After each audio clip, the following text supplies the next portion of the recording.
12989/24।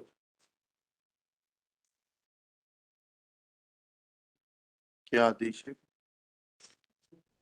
Last date पे my lord has directed to council also bring the relevant rules regulation justifying writing the letter to principal council। 8% ब्याज के लिए आदेशित साहब ने किया था, जबकि हमारी कोई गलती नहीं है, पिटिशनर की गलती थी साहब। मैं उसके लिए निवेदन कर रहा हूँ। फिर क्या रिव्यू है ये? जी साहब। हाँ बताइए क्या गलती है पिटिशनर की?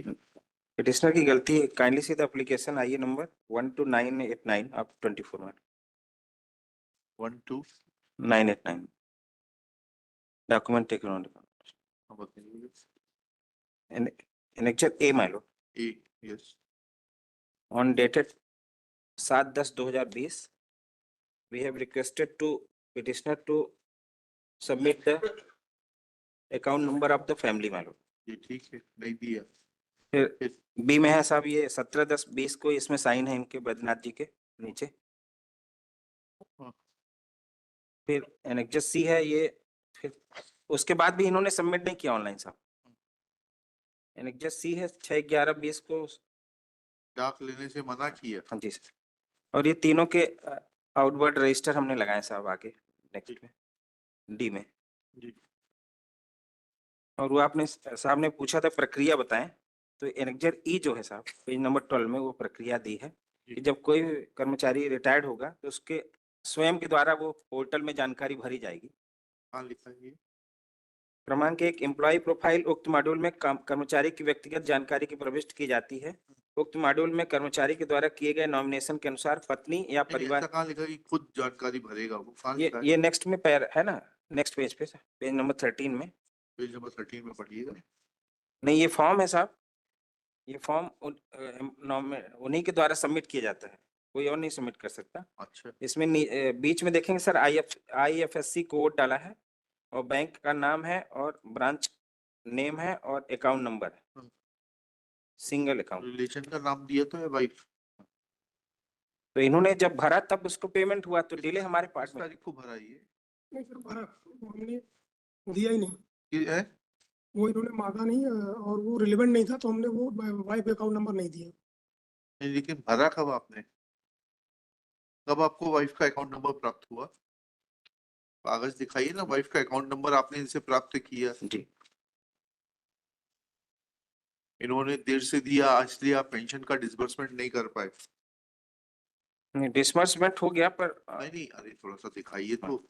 आपका केस ये है कि क्योंकि इन्होंने पत्नी का खाता नंबर नहीं दिया था और जो जानकारी है निर्धारित प्रपत्र में वो समय पर नहीं दी थी, इसलिए पेंशन का विलंब हुआ है और फिर इसलिए ब्याज नहीं लगाना चाहिए। जी सर इतना ठीक है, ये कहना है। आपको किस तारीख को जानकारी प्राप्त हुई ये बताइएगा।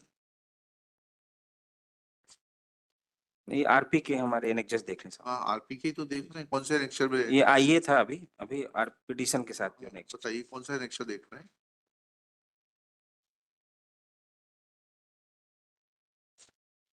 किस तारीख को इन्होंने फॉर्म भर के दिया ये बताइए। जी सर।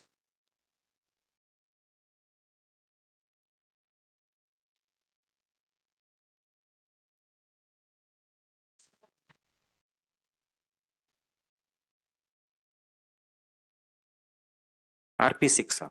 RP6 जी।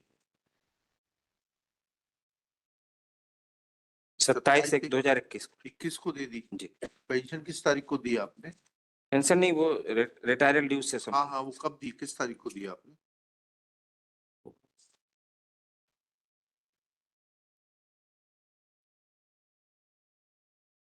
किस तारीख को दिए? जी सर।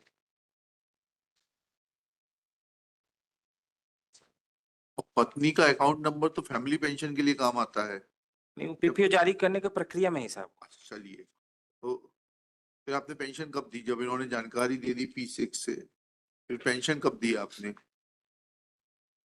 ये पूरा एक्चुअल पेमेंट हो गया है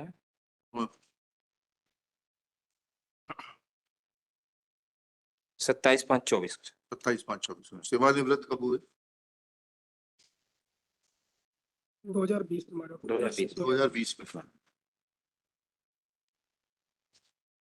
ठीक है, अब कॉस्ट कितनी लगानी है आपके ऊपर?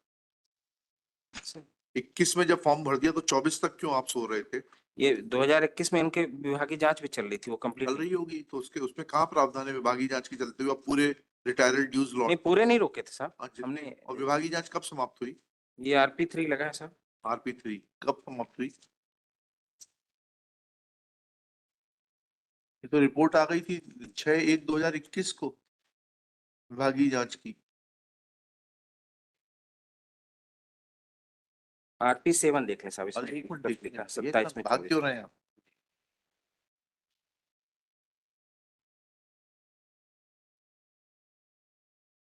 इस अंतर्गत श्री बैजनाथ प्रसाद कोरी, सेवानिवृत्त प्रधानाध्यापक, कार्यालय संकुल आपने तो 6/1/21 को पनिशमेंट भी इम्पोज कर दी, उसके बाद फिर कहाँ बचा? उसके बाद क्यों डिले हुआ? मैं वही निवेदन कर रहा हूँ, इसको पढ़ लेता हूँ सर। पढ़ लीजिए ना, पढ़ के आया करिए घर से। नहीं, वो एप्लीकेशन के लिए साहब था, इसलिए नहीं मैं। नहीं नहीं, ऐसा थोड़ा है।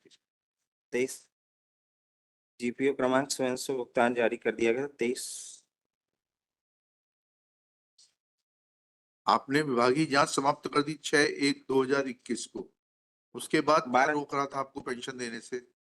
नहीं तो 12/4/21 को पेंशन कार्यालय भेजा गया, किंतु PPO की छाया में CSFMS सॉफ्टवेयर के माध्यम से दिनांक 10/5/21 को पेंशन प्रकरण का निराकरण PPO क्रमांक स्वयं जारी भुगतान कर दिया गया। उक्त अवधि में कोरोना संक्रमण के कारण लॉकडाउन होने से अधिकतम दिवसों में कार्यालय बंद थे। GPF बीमा अवकाश नकदीकरण का कार्यालय कब तक बंद रहे? कार्यालय 20 में और 21 में, जून 21 के बाद तो कोरोना का कोई कार्यालय बंद नहीं नहीं हुआ। था। फिर इसीलिए अब आप पूछ रहे हैं किसने लगाया है इसमें एफिडेविट, किसने लगाया रिव्यू में? एफिडेविट किसका है? Block education officer. हैं? Block education officer. Block education officer का कॉस्ट तो डिस्ट्रिक्ट एजुकेशन ऑफिसर के ऊपर लगाते हैं, ब्लॉक वाला क्या करेगा गरीब? देखिएगा, this review petition is filed challenging order dated 21/5/2024 challenging not seeking modification. seeking modification of order dated 21/5/2024 passed in WP number 8143/24 annexure P1, whereby this court had directed the respondents to pay interest at the rate of 8% per annum on the payment made by the respondents after 1/7/2020. नहीं साहब, उसमें order में ही लिखा है, kindly सी RP1 में लो। हाँ, क्या लिखा है? Petitioner claim is that he was superannuated on 30/6/2020, but instead of payment of his retirement dues, immediately the dues were paid from May 2021. Thereafter, petitioner is now claiming हाँ, interest. ठीक है, delete payment पे तो interest दिया था। Next para, it is evident from the record that there is no illegality in the said order. Review has been filed in misuse of the process. Full stop. The allegation made by the state that petitioner had not furnished necessary information in time is not corroborated. Full stop. This review is in the misuse, has been filed in the misuse of the process of the court. There is no substance in the review petition. There is no error apparent on face of record calling for any indulgence. Review petition fails and is dismissed. This review petitioner to bear cost of this review petition quantified at ₹5,000 to be paid to the respondent original petitioner. अब contempt क्यों लगी है? हमने पेश करी, इन्होंने जो compliance नहीं किया, अब हो गया, नहीं हुआ नहीं कंप्लेंट? हुआ।